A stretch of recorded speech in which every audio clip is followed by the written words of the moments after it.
बरसात के बाद की ठंडी सुबह थी। आसमान धुले हुए नीले रंग में चमक रहा था, लेकिन अनमोल के दिल में अंधेरा पसरा था। 17 साल की अनमोल गांव की सबसे होशियार लड़कियों में गिनी जाती थी। उसने इंटर की परीक्षा में अच्छे अंक लाए थे, पर परिवार की गरीबी उसके सपनों के रास्ते में दीवार बनकर खड़ी थी। उसके पिताजी की छोटी खेती से बस इतना ही कमाई होती थी कि घर का खर्च किसी तरह चलता। माँ बीमार रहती और दवाइयों का खर्च अलग। शहर जाकर कॉलेज की पढ़ाई करना अब नामुमकिन लग रहा था। उसने अपने पुराने बैग को देखा, जिसमें उसकी पसंद की किताबें रखी थी। मन ही मन बुदबुदाई, क्या मेरे सपने यहीं खत्म हो जाएंगे? क्या मैं भी बस खेतों में काम करने लगूंगी? उसकी आंखों में आंसू थे, चेहरा उतरा हुआ, जैसे जिंदगी की सारी रोशनी बुझ गई हो। मन को शांत करने के लिए अनमोल पास के तालाब की ओर निकल पड़ी। रास्ता गीली मिट्टी की खुशबू से महक रहा था। तालाब के पास एक पेड़ के नीचे रज्जो दादी बैठी थी, गांव की 70 साल की बुजुर्ग महिला, जिन्हें सब प्यार से दादी कहते। उनके चेहरे की झुर्रियों में भी एक अनोखी चमक थी। अनमोल को देखकर दादी ने हल्की सी मुस्कान दी। वो मुस्कान इतनी गर्मजोशी भरी थी कि अनमोल का बोझ पल भर को हल्का हो गया।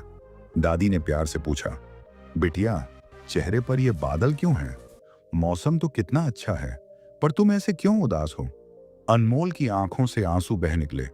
उसने अपनी सारी परेशानियां वो दादी को बता दी। पढ़ाई का सपना, पैसों की कमी, घर की जिम्मेदारियां। दादी ध्यान से सुनती रहीं। फिर उन्होंने मुस्कुराते हुए कहा, बिटिया, जिंदगी की मुश्किलें समुद्र की लहरों की तरह हैं। रोक नहीं सकती, पर उनका सामना कर सकती हूं।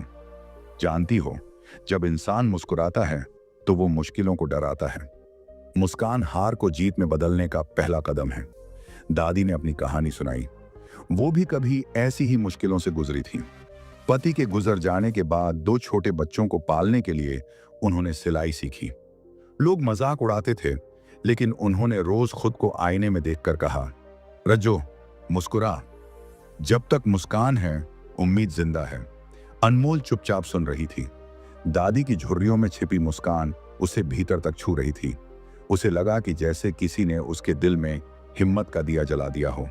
अगले ही दिन अनमोल ने तय किया कि वह हार नहीं मानेगी। उसने गांव के छोटे बच्चों को ट्यूशन पढ़ाना शुरू किया। पहले दिन सिर्फ 2 बच्चे आए, दूसरे दिन 4। धीरे धीरे ये संख्या बढ़ती गई। लोग कहते, इतने छोटे गांव में ट्यूशन से क्या होगा? लेकिन अनमोल हर सुबह आईने में देखती और मुस्कुराकर खुद से कहती, मैं कर सकती हूँ। बच्चे उसकी मुस्कान देखकर पढ़ाई में और मन लगाने लगे। थोड़े ही महीनों में उसकी कमाई इतनी हो गई कि वह कॉलेज की एडमिशन फीस जुटा सकी।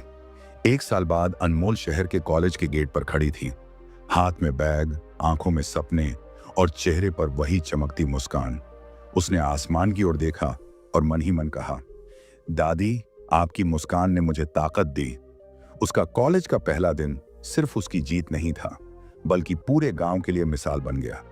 अब अनमोल जब भी गांव आती, बच्चों के लिए मुफ्त क्लास लेती।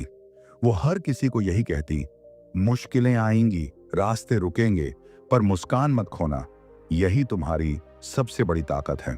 गांव की लड़कियां जो पहले पढ़ाई छोड़ देती थीं, अब अनमोल को देखकर सपने देखने लगी। रज्जो दादी की मुस्कान अब पूरे गांव में गूंजने लगी। ये कहानी हमें यह सिखाती है कि मुस्कान सिर्फ होंठों की हरकत नहीं, दिल की हिम्मत है। ये खुद को और दूसरों को उम्मीद देती है। जब तक मुस्कान है, तब तक कोई मुश्किल इंसान को गिरा नहीं सकती।